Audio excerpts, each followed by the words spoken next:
ಎಲ್ಲರೂ ಹೇಗಿದ್ದೀರಾ? ಇವತ್ತಿನ ಟ್ರೇಡ್ ಡಿಸ್ಕಷನ್ ಮಾಡೋಣ ಬನ್ನಿ. ನೋಡಿ, ಮಾರ್ನಿಂಗು ಬಯರ್ಸ್‌ನ ಇನ್ವೈಟ್ ಮಾಡಿತು, ಸೆಲ್ಲಿಂಗ್ ಬಂತು. ಮತ್ತೆ ಇಲ್ಲಿ ಬಯರ್ಸ್‌ನ ಇನ್ವೈಟ್ ಮಾಡಿ ಸೆಲ್ಲಿಂಗ್ ಬಂದಿದೆ. So sellers are in good profit. These sellers are also in good profit but not in safe hand. ಇವರು ಬಯರ್ಸ್ ಗುಡ್ ಪ್ರಾಫಿಟ್ನಾಗ ಅದಾರ. ಇವ್ರನ್ನ ಈಗ ಸದ್ಯಕ್ಕೆ ಕನ್ಸಿಡರ್ ಮಾಡಲ್ಲ ಏನು, ಆಯ್ತಾ? ಇದು ಆಲ್ಮೋಸ್ಟ್ ಬಯರ್ಸ್ ಬಂದರೆ ಸೈಡ್ ವೇ ಅಗೇನ್ ಅಪ್ ಹೋಗ್ಬೇಕು. ಆ ಥರ ನೋಡ್ರೆ flat to gap up, gap down ನಾನು ಬೈಯಿಂಗ್ ಟ್ರೇಡ್ ಮಾಡ್ತೀನಿ.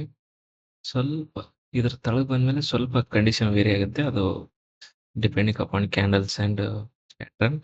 ಈಗ ನೋಡಿ, ಮಾರ್ಕೆಟ್ನಲ್ಲಿ ಏನಾಗಿದೆ, ನಾನು ನಿನ್ನೆ ಅಂತಿದ್ದೆ ಗೊತ್ತಾ? ಏನಂತ? ಈ ಬಯರ್ಸ್ನ ನಾವು ಟಾರ್ಗೆಟ್ ಮಾಡಬಾರ್ದು ಅಂತ ಅಂದಿದ್ದೆಲ್ಲ. ಮಾರ್ಕೆಟು ರೆಸ್ಪೆಕ್ಟ್ ಮಾಡಿದೆ.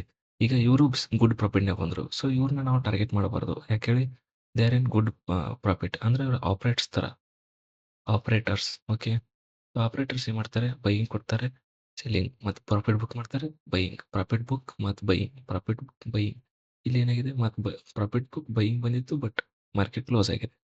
ಸೊ ನಾಳೆ ಮಾರ್ಕೆಟ್ ಏನಾಗ್ಬೋದು ನೋಡಿ. ಇದು ನನ್ನದು ಫೇವ್ರೇಟ್, ಇದು ಫೇವ್ರೇಟ್.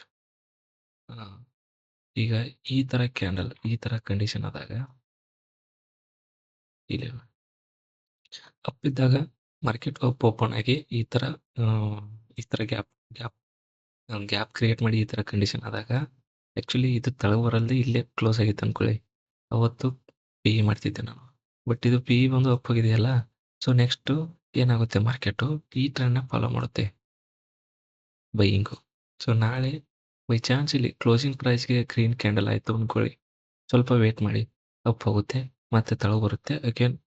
ಈ ಈ ಪಾಯಿಂಟಿಗೆ ಎಂಟ್ರಿ ಆಗ್ರಿ ನೀವು. ಓಕೆ, ನಾಳೆ ಸದ್ಯಕ್ಕೆ ಇಷ್ಟೇ. ಏನಾದರೂ ಡೌಟ್ ಬಂದಲ್ಲಿ ಮೆಸೇಜ್ ಮಾಡಿ, ನಾನು ರಿಪ್ಲೈ ಮಾಡ್ತೀನಿ.